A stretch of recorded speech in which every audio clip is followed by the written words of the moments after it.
पण या सगळ्यात गरीब कोण बसले राजकारणावर, गरीब कोण बसले असं केवळ एवढंच नाही, या देशामध्ये 4 कोटी घरं ज्या गरिबांना नव्हती त्या गरिबांना 4 कोटी घरं दिले.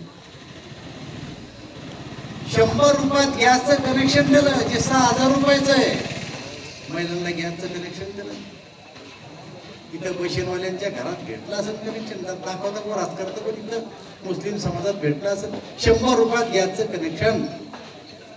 गॅस कोणाच्या घरात राहता? आमदार, खासदार, फौजदार, तहसीलदार, मोठ्या माणसाच्या घरात गॅस राहत होता.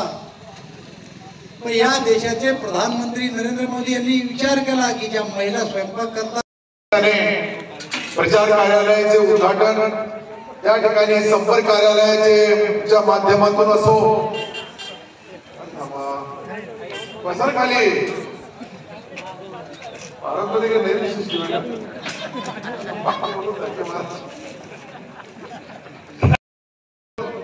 प्रत्येक तालुक्यामध्ये पैठण पासून, फुलंब्री पासून तर सिल्लोड, सोयगाव, आज भोकरदन, आज प्रचार कार्यालय, आपण सर्वांच्या साक्षीने हजारो लोक त्या ठिकाणी कार्यकर्ते आले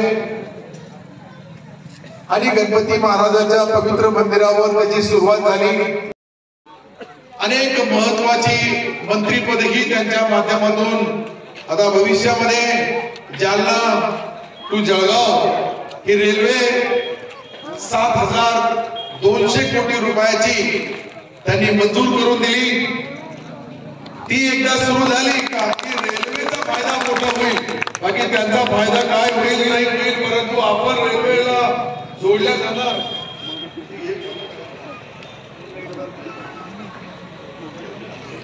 इतका लेट होतो तुला मग काय बोललं पण मला पुन्हा एकदा विचारतो, गरीब कोण कोणावर हात करावं? लाज वाटून जातात मी गरीब म्हणायचं. नंतर बोलायचं तुला.